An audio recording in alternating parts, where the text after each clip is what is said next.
LR, the Liberal Redneck here, coming to you from a country whose twice impeached, one-term wonder of a former president is in the process of collecting a multitude of felony indictments ranging from rape to treason, with many other felonies in between. So naturally, he is campaigning to be re-elected in 2024.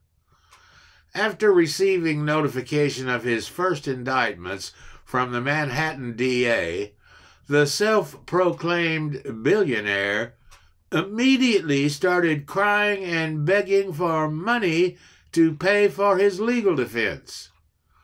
Why a billionaire needs money to pay his legal fees is a mystery, but his cult followers have responded by sending him $5 million in the first 48 hours after the first indictments. That brings up the question, who are those cult members? Demographics suggest they are primarily rich whites, poor whites, white nationalists, white homosexual gun nuts, and believers in white Jesus. Most fall into more than one category. The odd person of color, such as Supreme Court Justice Clarence Thomas, will show up occasionally as an anomaly.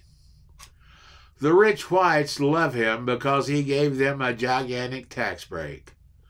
Soon after, he received a standing ovation when he walked into the dining room at Mar-a-Lago and said, "I just made you all a lot richer." He gained the support of the poor whites when he said, "I love the poorly educated." That and the fact that he hates the same things they hate. A match made in heaven. His pedigree made him a god among the white nationalists.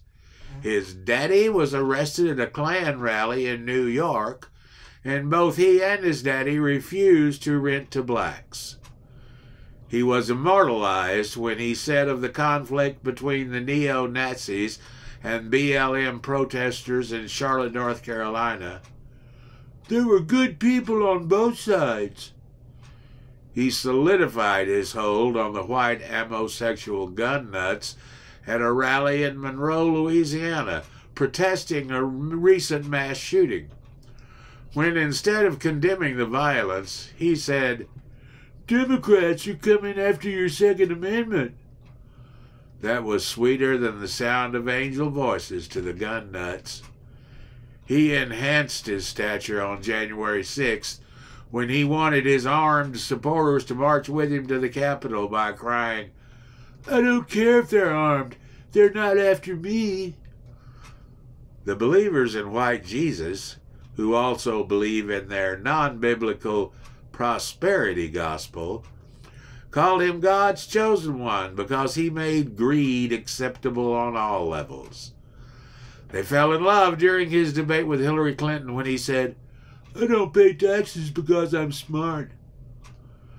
Truth be said, his cult followers are indeed a basket of deplorables, and they are the majority of the entire Republican base. However, their numbers are shrinking rather than increasing. Republicans fail to realize how completely unpopular they have become.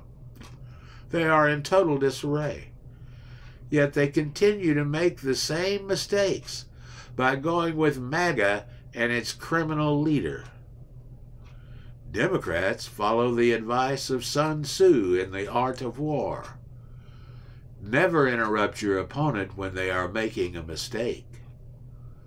Save our democracy and always vote blue. Thanks for listening.